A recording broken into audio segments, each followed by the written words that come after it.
Hi, I'm Joan Badger, and today we're going to be looking at creating groups out of our pages in Smart Notebook. So, as you know from a previous tutorial, your pages will show up on the left-hand side, and because this is a brand new one, I only have one page here. But the more pages you add to your file, the more difficult it is to keep organized. One of the ways that I had suggested earlier was to rename our pages so that we can see just by looking at it what those pages are. But the other way to keep it organized is to actually put them into groups. And right now there is only one group, and the default name for the group is Group 1. But we can go into Edit the Page Groups, and you can see that this is Group 1, and it tells us that there are 6 pages within this group.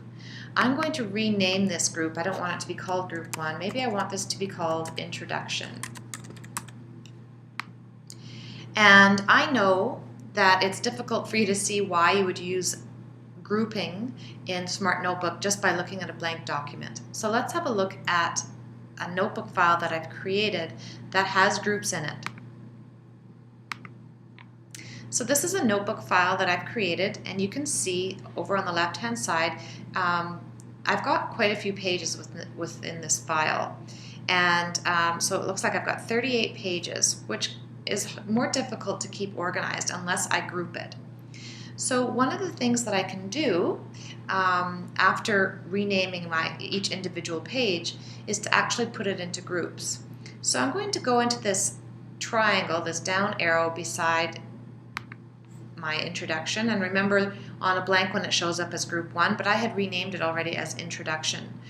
If I want to see all of my pages and all of the groups that I've created, I'm going to go right into Edit Page Groups, but you'll also see underneath here that they've listed all of the groups that I actually have within this file.